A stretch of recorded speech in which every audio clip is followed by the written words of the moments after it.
નમસ્તે વિદ્યાર્થી મિત્રો,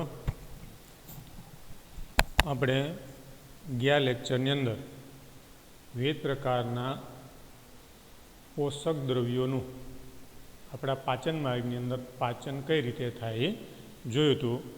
મુખ્ય આપણે જોયું કે આંતરડાની અંદર એટલે એમાં ખાસ કરીને પક્વાશયની અંદર જ્યારે ખોરાક આવે ત્યારે એની અંદર પિત્તરસ, સ્વાદુરસ અને આંતરરસ આ ત્રણેય પ્રકારના પાચક રસ દ્વારા પાચનની ક્રિયા થાય. અને આવા પ્રકારની જે પાચનની ક્રિયા થાય એ પાચનની ક્રિયાની અંદર વિવિધ પ્રકારના જે પોષક પદાર્થો છે એ સરળ સ્વરૂપમાં ફેરવાય. આ રીતે વિવિધ પ્રકારના આવા પોષક પદાર્થો સરળ સ્વરૂપમાં ફેરવવાની જે પ્રક્રિયા થાય એને કારણે આવા ખોરાકના ઘટકો જે છે એ હવે પાચન માર્ગની દિવાલ દ્વારા સરળતાથી શોષી શકાય. એટલે હવે નાના આંતરડાના ખાસ કરીને પક્વાશયના ભાગની અંદર આવા ખોરાકના જે ઘટકો છે એ ખોરાકના ઘટકો જ્યારે સરળ સ્વરૂપમાં ફેરવાય ત્યારે નાના આંતરડાનો જે પક્વાશય પછીનો ભાગ છે જેને આપણે મધ્યાંત્ર અને શેષાંત્ર તરીકે ઓળખીએ છીએ. આ મધ્યાંત્ર અને શેષાંત્રની અંદર એનું શોષણ થઈ જાય અને અપાચિત જે ખોરાક હોય એટલે કે જે ન પચ્યો હોય અથવા પચી શકે એમ ન હોય એવા પ્રકારનો જે ખોરાક જે છે એ હવે મોટા આંતરડાની અંદર પ્રવેશ કરે. એટલે આ જે પાચન ક્રિયા છે એ અહીંથી આ પ્રશ્ન જે છે એ મોટા આંતરડાની અંદર હવે પાચનની ક્રિયા કઈ રીતે થાય છે. તો મોટા આંતરડાની અંદર ખોરાક જે પ્રવેશ કરે એ કેવો છે તો કે અપાચિત અને ન શોષાયેલો એટલે કે જેનું શોષણ નથી થયું એવા પ્રકારનો ખોરાક છે. અને આવા પ્રકારના જે અપાચિત અને અશોષિત જે ખોરાકના ઘટકો છે એ ખોરાકના ઘટકો હવે મોટા આંતરડાની અંદરથી આગળ વધી અને આગળ એની અંદર પ્રક્રિયા થશે. પણ મોટા આંતરડાની અંદર મુખ્યત્વે ખોરાકના કોઈ ઘટકોનું પાચન થતું નથી, કારણ કે બધા ઘટકો છે એ નાના આંતરડાની અંદર પચી ગયા છે અને એનું મોટાભાગના ઘટકોનું અભિશોષણ પણ થઈ ગયું છે. એટલે મોટું આંતરડું પાચનની ક્રિયામાં કોઈ ભાગ ભજવતું નથી, પણ મોટા આંતરડાની અંદર જે ખોરાક ન પચેલો કે ન શોષાયેલો હોય એમાંથી કેટલાક ઘટકો જે છે એ મોટા આંતરડાની દિવાલ દ્વારા અભિશોષણ થાય. એટલે આમ જોઈએ તો મોટા આંતરડાની અંદર મુખ્ય બે કાર્યો થાય. એક કેટલુંક પાણી, ખનિજ તત્વો અને કેટલાક ઔષધોનું અભિશોષણ થાય. એનું અભિશોષણ થાય. કેટલુંક પાણી, ખનિજ તત્વો અને કેટલાક ઔષધોનું અભિશોષણ થાય. આ ઉપરાંત મોટા આંતરડાની દિવાલનું જે શ્લેષ્મ સ્તર હોય એમાંથી શ્લેષ્મનો સ્ત્રાવ થાય. આ શ્લેષ્મનો સ્ત્રાવ છે એ નકામા અને અપાચિત કણો જે હોય એને ભેગા કરી અને જોડે. જે ખોરાકના એવા કણો હતા કે જે અપાચિત હતા અને આવા ખોરાકના જે કણો છે એને આ શ્લેષ્મ છે ભેગા કરે અને સરળ વહન માટે ઊંજણ તરીકે કામ કરે. એટલે કે પાચન માર્ગની અંદર આવા અપાચિત મળ સ્વરૂપના ખોરાકનું જે હવે આગળ વહન થાય એના માટે એ મહત્ત્વનો ભાગ ભજવે. આ રીતે મોટા આંતરડાના બે કાર્યો પાણી, ખનિજ તત્વો અને કેટલાક ઔષધીય દ્રવ્યોનું અભિશોષણ કરે અને શ્લેષ્મનો સ્ત્રાવ કરી અને અપાચિત જે ખોરાકના કણો હોય એને ભેગા કરી અને એમાંથી એ મળ જેવા સ્વરૂપમાં એનું સર્જન કરે. શ્લેષ્મને કારણે આવો ખોરાક છે એ પાચન માર્ગની દિવાલમાં એટલે કે આંતરડાની દિવાલમાં ધીમે ધીમે આગળ વધી શકે એટલા માટે ઊંજણ તરીકે એનું સરળ વહન થઈ શકે એટલા માટે ઊંજણ તરીકે એ કામ કરે છે. આમ અપાચિત અને અશોષિત પદાર્થો હવે મળ તરીકે ઓળખાય. એટલે હવે આવા પ્રકારના જે પદાર્થો છે એને મળ તરીકે ઓળખવામાં આવે. અને આવા પ્રકારના મળ સ્વરૂપના જે પદાર્થો છે જે ઇલિયોસિકલ વાલ્વ દ્વારા મોટા આંતરડાના અંધાત્રમાં દાખલ થાય છે. આ પ્રકારના અપાચિત અને અશોષિત જે પદાર્થો છે એ જ્યાં નાનું આંતરડું અને મોટું આંતરડું બંને જોડાયેલા હોય ત્યાં એક આવો વાલ આવેલો હોય જેને ઇલિયોસિકલ વાલ્વ તરીકે ઓળખવામાં આવે. આ ઇલિયોસિકલ વાલ્વ દ્વારા આવા જે પદાર્થો છે એ મોટા આંતરડાનો જે શરૂઆતનો ભાગ છે એને આપણે અંધાંતર તરીકે ઓળખીએ છીએ એની અંદર દાખલ થાય. આ જે વાલ્વ છે ઇલિયોસિકલ વાલ્વ એ ક્યાં આવેલો હોય તો કે જ્યાં આ રીતે આ મોટું આંતરડું છે અને એનો છેડાનો જે ભાગ હોય ત્યાં આવી બંધ કોથળી જેવી રચના હોય એના છેડે આવું એક આંગળીના પર્વત જેવું આંતરપૂછ આવેલું હોય. આ મોટું આંતરડું અહીંથી શરૂ થાય અને આ નાનું આંતરડું છે એ મોટા આંતરડાની અંદર ખુલે. આ મોટું આંતરડું જ્યાં નાના આંતરડા સાથે જોડાયેલું હોય ત્યાં આ ભાગની અંદર આવો વાલ છે એ આવેલો હોય જેને ઇલિયોસિકલ વાલ્વ કહેવાય. જેને કારણે ખોરાક છે આ નાના આંતરડાની અંદરથી ખોરાક અહીંયા મોટા આંતરડાની અંદર આવ્યો એટલે ફરીથી પાછો એ નાના આંતરડાની અંદર પાછો જઈ શકતો નથી. આ રીતે આવા અપાચિત અને નકામા જે મળ સ્વરૂપનો જે ખોરાક છે એ મોટા આંતરડામાં થઈ અને પછી એનો મળાશયની અંદર સંગ્રહ થાય. મળાશયમાં હંગામી એટલે કે અમુક સમય સુધી એનો સંગ્રહ થાય અને પછી ત્યાંથી એનો નિકાલ છે. આ રીતે મોટા આંતરડાની અંદર કોઈ સંપૂર્ણ એવી પાચનની ક્રિયા થતી નથી પણ ન શોષાયેલા પદાર્થોનું અભિશોષણ અને શ્લેષ્મ જેવા પદાર્થો દ્વારા એનું મળ સ્વરૂપમાં રૂપાંતર થવાની ક્રિયા મોટા આંતરડામાં થાય. આ રીતે આ સમગ્ર જે પાચનની ક્રિયા છે એનું નિયમન છે એ આપણે આગળ જોયું કે અંતઃસ્ત્રાવો છે એ પાચનની ક્રિયામાં ઉત્સેચકો જે છે એ પાચનની ક્રિયામાં મહત્ત્વનો ભાગ ભજવે. પણ આવા ઉત્સેચકો જે છે ક્યારે ઉત્પન્ન થાય, કઈ રીતે ઉત્પન્ન થાય, કેટલા પ્રમાણમાં ઉત્પન્ન થાય એનું નિયમન કરવાનું કામ છે એ આપણા શરીરમાં આવેલી અંતઃસ્ત્રાવી ગ્રંથિઓ કરે. એટલે આ જઠર આંતરિક માર્ગના જુદા જુદા જે ભાગો છે એની ક્રિયાશીલતાનું સ્વનિયમન કુદરતી અને અંતઃસ્ત્રાવી નિયમન હેઠળ થાય.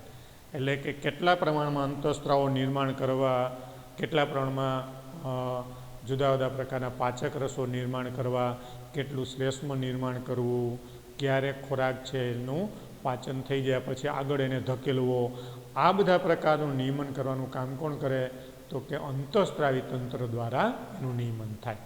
આમ તો આપણને ભૂખ લાગવાથી શરૂ કરી અને મળત્યાગ સુધીની તમામ જે પ્રક્રિયાઓ છે એ સામાન્ય રીતે અંતઃસ્ત્રાવી તંત્ર અને ચેતાતંત્ર દ્વારા થતી હોય છે. એટલે આપણે જાણીએ છીએ કે ઘણી વખત આપણે કોઈ ખોરાકને જોઈએ કે એને સૂંઘીએ અથવા તો મુખ ગુહામાં એની હાજરી જે છે એને કારણે એમાં લાળ રસનો સ્ત્રાવ છે આપણા મુખની અંદર લાળ ગ્રંથિની અંદરથી થાય.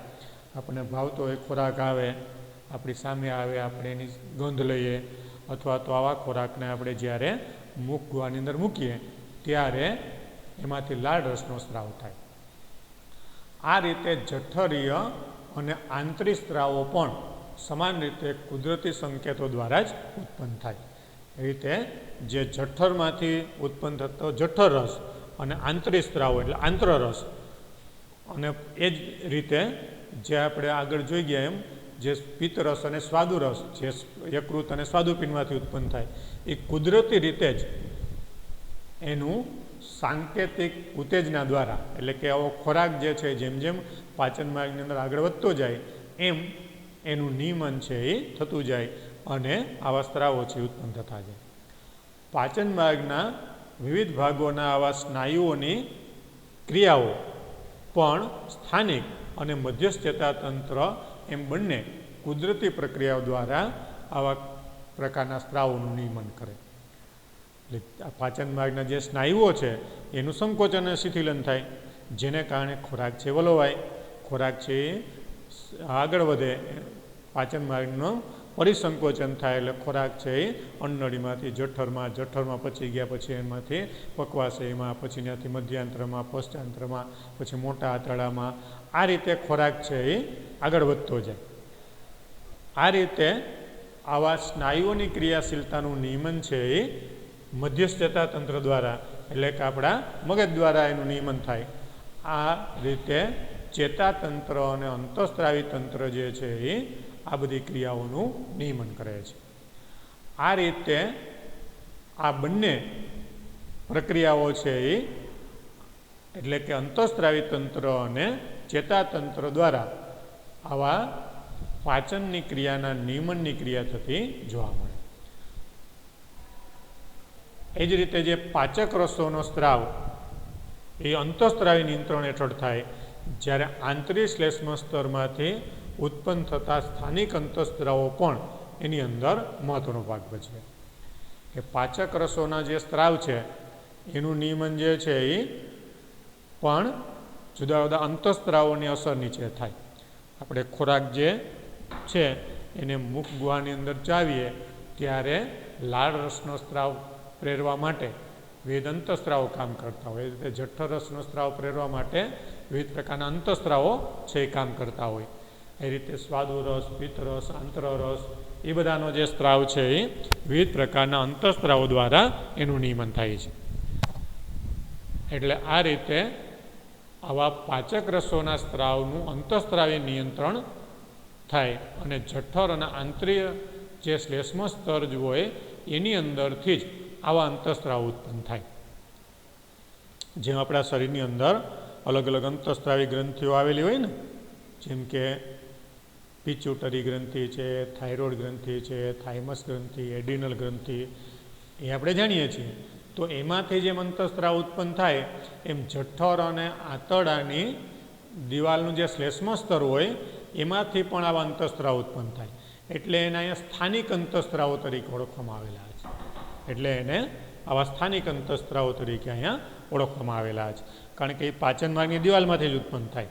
એટલે એ અંતઃસ્ત્રાવી ગ્રંથિઓ નથી, છતાં પણ પાચનની ક્રિયા માટે જવાબદાર એવા અંતઃસ્ત્રાવનું સંશ્લેષણ કરવાનું કામ છે એ, એનો સ્ત્રાવ કરવાનું કામ છે એ આ જઠર અને આંતરડા દ્વારા થાય છે.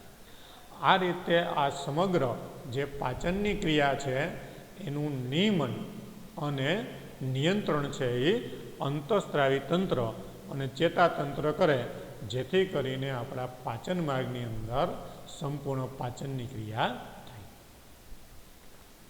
હવે આખી જે પાચનની ક્રિયા છે એને જેમ આગળ તમને કીધું એ રીતે પહેલાં સળંગ જોવાની, પછી એની અંદર કદાચ આપણને એમ લાગે કોઈ અઘરા ઉત્સેચકોના નામ, કોઈ પોષક પદાર્થોના નામ એ અઘરા આપણે લાગતા હોય તો એને 5-10 વખત લખવાના, જેથી કરીને આપણને શબ્દ છે એ મગજમાં બેસી જાય. એ જ રીતે આપણને એમ લાગે કે આ પ્રશ્ન છે થોડોક હજી આપણને બરાબર યાદ નથી રહેતો, તો એના માટે આપણે એને લખીને તૈયાર કરવાનો. વાંચીને તૈયાર કરવા કરતાં જેટલું આપણે લખીને તૈયાર કરશું એટલું આપણને એ વધારે યાદ રહેશે, વધારે આપણને યાદ રહેવાની શક્યતા વધી જશે. એટલે થોડુંક વ્યવસ્થિત રીતે આપણે એની અંદર ધ્યાન રાખવાનું અને ટેક્સ્ટ બુકને ખાસ કરીને ફોલો કરવાનું. બીજા કોઈ મટીરિયલ કરતાં આપણે જ્યારે ટેક્સ્ટ બુકને ફોલો કરીએ, ટેક્સ્ટ બુક જ્યારે આપણી પાસે હોય તો એની અંદર આપણે સરળતાથી આપણા ગમે તે પ્રકારના નીટ જી કે એના કોઈ પણ પ્રશ્નો જે છે એને આપણે વ્યવસ્થિત રીતે જવાબ છે લખી શકીએ.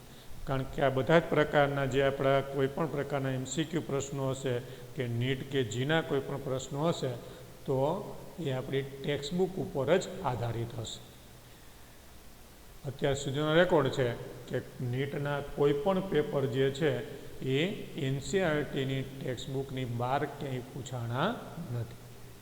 અને હવે આપણે આ NCERTની ટેક્સ્ટબુક ભણવીએ છીએ એટલે બીજા કોઈ મટીરિયલ કે અન્ય આપણે ઘણી વખત કોઈ અલગ અલગ બીજા મટીરિયલનો ઉપયોગ કરીએ, ભલે કરીએ એનો વાંધો નહીં, પણ પહેલાં આપણે ટેક્સ્ટબુકને ધ્યાનમાં રાખવાની, જેથી કરીને આપણે આપણી તમામ પ્રકારની પરીક્ષાઓની અંદર એને સરળતાથી લઈ શકીએ. કારણ કે વાક્ય રચના જે છે એ પછી એમાં આપેલા શબ્દો જે છે એની ગોઠવણી જે હોય એ ટેક્સ્ટબુક ઉપર આધારિત હશે. આપણે આપણી રીતે મટીરિયલ બનાવી અને એનો ઉપયોગ કરીએ તો એ બરાબર આપણને કામ એટલું બધું લાગશે નહીં. ભલે આપણે એમાં પોઈન્ટ પાડીને એની રીતે લખીએ, પણ આપણે ટેક્સ્ટબુક ઉપર આધારિત જેટલું કામ કરશું એટલું આપણને વધારે ફાયદો થશે. અને એમાં ખાસ કરીને બોર્ડની પરીક્ષા અને નીટની પરીક્ષાની અંદર એટલો વધારે ફાયદો થાય. કારણ કે બોર્ડની પરીક્ષાની અંદર પણ આપણા પેપર જે છે એ ટેક્સ્ટબુક ઉપર આધારિત જ જોવામાં આવે છે. અને નીટની અંદર કે ગુજકેટની અંદર જે પરીક્ષા લેવાય એના MCQ જે છે એ ટેક્સ્ટબુક ઉપર આધારિત જ વાક્ય રચના ઉપરથી કે એના શબ્દોનો જ ઉપયોગ કરીને કાઢવામાં આવે છે. જેથી કરીને વધુ પ્રમાણમાં ટેક્સ્ટબુક ઉપર જ આપણે ભાર મૂકવાનો, અને ટેક્સ્ટબુક જે છે એ જ આપણા માટે એ ગીતા કહેવાય. કારણ કે બધા જ પ્રકારના પરીક્ષાલક્ષી જે કંઈ માહિતી આપણને એની અંદરથી મેળવીએ એનો જ બધો પરીક્ષાની અંદર ઉપયોગ છે એ ટેક્સ્ટબુકનો જ થશે. એના આધારે જ બધા પ્રશ્નો છે એ આપણે સરળતાથી એના જવાબ છે આપી શકશું. નીટની અંદર થોડાક વધારાના પોઈન્ટ જે છે એનો આપણે ઉપયોગ કરશું, પણ એ આપણે જ્યારે નીટ માટે અલગથી એને જોશું ત્યારે આપણે એને ઉપયોગમાં લેશું. પણ અત્યારે સામાન્ય રીતે આપણી જે ટેક્સ્ટબુક છે એને જ આપણે ફોલો કરવાની, એની અંદરથી જ બધી માહિતી જે છે એને ધ્યાનમાં રાખવાની. કારણ કે નીટ હોય કે બોર્ડ હોય એની અંદર ટેક્સ્ટબુક સિવાય આપણને અન્ય જે સાહિત્ય છે એની અંદરથી કોઈ એવા પ્રશ્નો જે છે એ પૂછાતા નથી. ટેક્સ્ટબુકની અંદરથી જ બધી માહિતી જે છે એ આપણા માટે ઉપયોગી બને. એટલે આ રીતે આપણે પાચનની ક્રિયા જોઈ. હવે આ પાચનની ક્રિયાની અંદર આપણે જોયું કે ખોરાક પચી જાય એટલે એ આપણા શરીરના કોષોની અંદર પ્રવેશ કરે, એનું અભિશોષણ થાય અને કોષોમાં પ્રવેશ કરે. અને કોષોની અંદર આવા ખોરાકના ઘટકો જ્યારે પ્રવેશ કરશે ત્યારે એની અંદર મુખ્યત્વે પ્રોટીન, કાર્બોદિત અને ચરબી જેવા અગત્યના ઘટકો છે એ હશે. હવે આપણે એમ કહીએ છીએ કે આ પદાર્થો છે એની અંદરથી આપણને શક્તિ મળે, એમાંથી આપણને ઉર્જા મળે, જેને આપણે કેલરી દ્વારા એનું માપન કરીએ છીએ. તો આપણે જે ખોરાકના ઘટકો લીધા એમાં આજે પ્રોટીન, કાર્બોદિત અને ચરબી એની અંદરથી આપણને કેટલું કેલરીનું મૂલ્ય મળે, એમાંથી કેટલા કેલરી આપણને પ્રાપ્ત થાય અને જે આપણા શરીર માટે ઉર્જાના સ્ત્રોત તરીકે ઉપયોગમાં આવે. તો અહીંયા એની ટૂંકી માહિતી આપણને આપેલી છે કે પ્રાણીઓની કોઈ પણ પ્રાણી હોય એની તમામ પ્રકારની શક્તિ જે છે એ ખોરાકમાંથી મેળવે છે. ખોરાકમાંથી શક્તિ મેળવે, એમાંથી ઉર્જા મેળવે. અને આવી ઉર્જાનું જો આપણે માપન કરવું હોય તો આ ઉર્જાને આપણે માપી શકીએ છીએ. અને આવા પ્રકારની જે ઉર્જા જે છે એને માપવા માટે આપણે સામાન્ય રીતે કેલરી અથવા તો જૂલ એકમનો ઉપયોગ કરી શકીએ. કેલરી અથવા તો જૂલ દ્વારા આપણે એનું માપન કરી શકાય. તો આ કેલરી અથવા જૂલ એટલે શું, અથવા એને વ્યાખ્યાયિત કરવું હોય તો કઈ રીતે કરી શકીએ? તો કે સામાન્ય રીતે 1 ગ્રામ પાણીનું 1°C તાપમાન વધારવા માટે વપરાતી જે ઉર્જા છે એને આપણે કેલરી અથવા તો જૂલ તરીકે ઓળખીએ છીએ. 1 ગ્રામ પાણીનું તાપમાન 1° જેટલું વધારવું હોય તો એના માટે જેટલી ઉષ્માની જરૂર પડે એ ઉષ્માને આપણે કેલરી અથવા તો જૂલ એમ કહીએ છીએ. એટલે આમ આ કેલરી અને જૂલ જે છે એ એકદમ સૂક્ષ્મ ઉર્જાના માપ છે. એકદમ સૂક્ષ્મ ઉર્જાના માપ છે, એટલે એકદમ નાના માપ છે. એટલા માટે દેહધર્મ વિદ્યાના વૈજ્ઞાનિકો એટલે દેહધાર્મિક કાર્યો સાથે સંકળાયેલા વૈજ્ઞાનિકો જે છે એને કેલરી અથવા તો જૂલને બદલે કિલો કેલરી કે કિલો જૂલ એકમ તરીકે એને ઉપયોગમાં લે છે. કારણ કે ખાલી કેલરી અને જૂલ જે છે એ એકદમ નાના નાના માપ છે, જેને કારણે એને કિલો કેલરી કે કિલો જૂલ તરીકે લે છે. આમ 1 કિલો કેલરી એ 1 કિલોગ્રામ પાણીને 1° જેટલું તાપમાન વધારવા માટે આપવી પડતી ઉર્જાનું માપન છે. એટલે આ અહીંયા 1 કિલો કેલરીની સ્પષ્ટ રીતે આપણે વ્યાખ્યા જોઈએ તો અહીંયા આવી વ્યાખ્યા આપેલી છે કે 1 કિલો કેલરી એટલે 1 કિલોગ્રામ પાણીને 1° જેટલું ગરમ કરવા માટે વપરાતી ઉર્જા, જેને આપણે 1 કિલો કેલરી તરીકે ઓળખી શકીએ. આ રીતે પોષણવિદો એટલે પોષણની પ્રક્રિયા સાથે સંકળાયેલા જુદા જુદા નિષ્ણાંતો એ શું કહે છે? તો કે એ કિલો કેલરીને કેલરી અથવા જૂલ દ્વારા દર્શાવે છે. એને દર્શાવવામાં આવે કિલો કેલરી અથવા તો જૂલ દ્વારા એને દર્શાવે છે. હવે આવું કેલરીનું મૂલ્ય આપણે જો માપવું હોય તો કઈ રીતે માપી શકાય? તો એના માટે આવા કોઈ પણ ખોરાકનું પ્રોટીન હોય, કાર્બોદિત હોય, ચરબી હોય, એનું કેલરી મૂલ્ય માપવા માટે એક નાનકડું સાધન આવે જેને બોમ્બ કેલોરી મીટર તરીકે ઓળખવામાં આવે. આ બોમ્બ કેલોરી મીટર જે છે એ એકદમ સાદું સાધન છે. એની અંદર ઓક્સિજનયુક્ત બંધ ધાતુની એક પેટી હોય અને આવી બંધ ધાતુની પેટીની અંદર આપણે જે ખોરાકનું કેલરી મૂલ્ય શોધવું હોય એ ખોરાકને લેવામાં આવે. એટલે કે એ 1 ગ્રામ ખોરાક છે લેવામાં આવે અને આવા 1 ગ્રામ ખોરાકનું આવું બોમ્બ કેલોરીમીટરની અંદર સંપૂર્ણ દહન થાય અને આપણને જે ઉર્જા મળે એ ઉર્જાને કેલરી કે જૂલ ઉર્જા મૂલ્ય તરીકે આપણે ઓળખી શકીએ. એટલે કે 1 ગ્રામ ખોરાકને બોમ્બ કેલોરીમીટરમાં સંપૂર્ણ દહનથી પ્રાપ્ત થતી શક્તિને કુલ કેલરી કે કુલ ઉર્જા મૂલ્ય તરીકે ઓળખવામાં આવે. એટલે એનું માપન કરવા માટે આવું એક સાદું સાધન આવે. સાધનની અંદર કાંઈ બીજું લાંબુ ન હોય, એક આવો બંધ નળાકાર હોય. એ નળાકારની અંદર આવો એક નળાકાર હોય તો એની અંદર પાછો બીજો એક બંધ નળાકાર હોય અને અંદર એની અંદર એવો કોઈ વાયર છે એ આ રીતે પસાર કરેલો હોય અને એના સાથે આવું એક થર્મોમીટર પણ આમ જોડેલું હોય અંદર, અને પછી એની અંદર ખોરાક અંદર મૂકવામાં આવે, એનું દહન કરવામાં આવે અને એનું દહન થાય એટલા માટે દહન થાય એમાંથી જે ઉર્જા મુક્ત થાય, જે શક્તિ મુક્ત થાય એને કેલરી કે જૂલ તરીકે લઈ શકાય. તો હવે આપણને પ્રશ્ન થશે કે આપણે જે ખોરાક ખાઈએ એ 1 ગ્રામ ખોરાકની અંદરથી આપણને કેટલી કેલરી મળે, કેટલી ઉર્જા મળે? તો એના કેટલાક આપણને મૂલ્ય આપેલા છે, એના કેટલાક માપ આપણને આપેલા છે કે જો આપણે 1 ગ્રામ ખોરાકનું વાસ્તવિક દહન કરવા માટે જરૂરી ઉર્જાને એની દેહધાર્મિક ઉર્જા તરીકે આપણે ઓળખી શકીએ.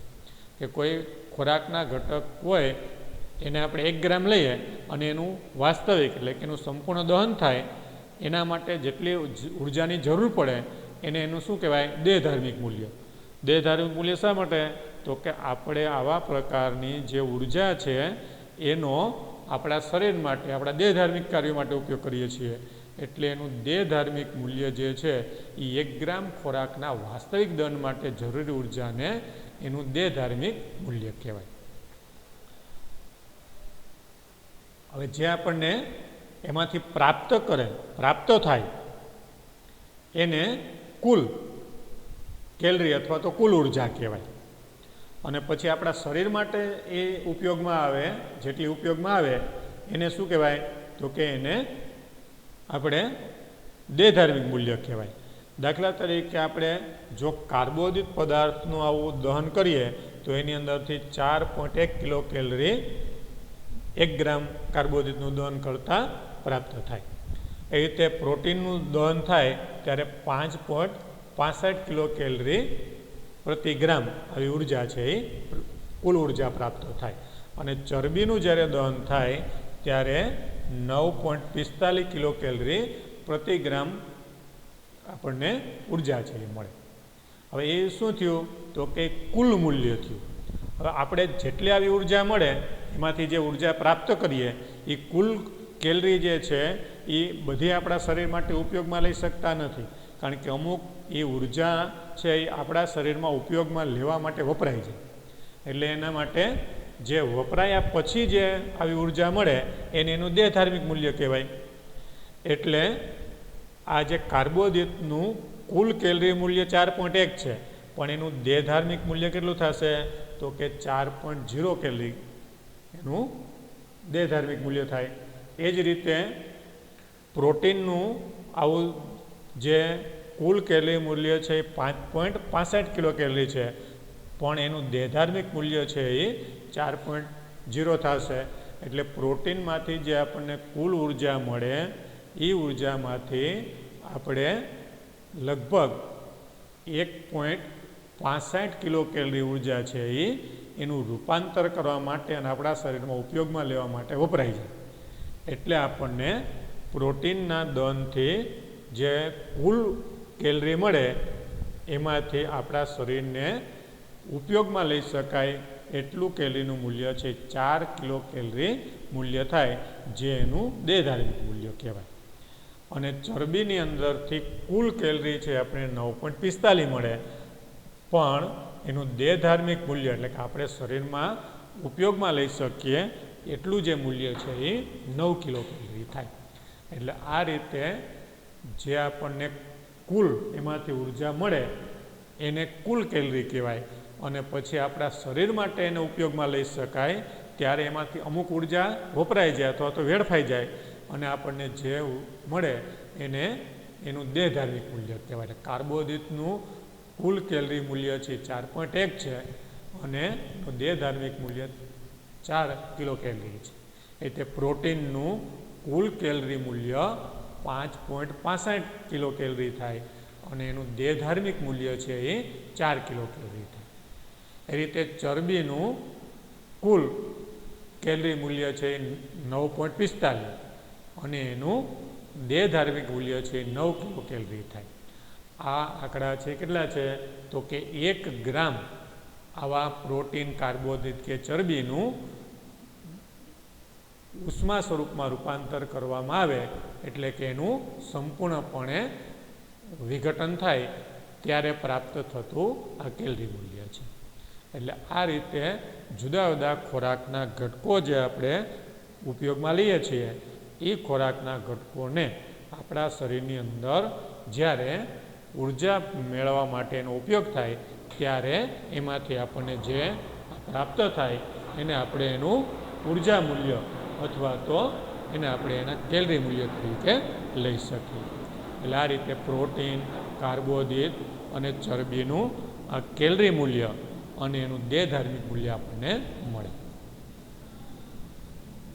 એટલે આપણે આ જે લેક્ચર છે એને અહીંયા સુધી રાખીએ. હવે આગળના લેક્ચરની અંદર હવે જે પાચન માર્ગની અંદર ખોરાક પચી ગયો હતો એનું અભિશોષણ થવાની ક્રિયા કઈ રીતે થાય, કઈ રીતે આવા ખોરાકના ઘટકો જે છે એ અભિશોષણ પામે, એ આપણે હવે નેક્સ્ટ લેક્ચરની અંદર જોઈશું.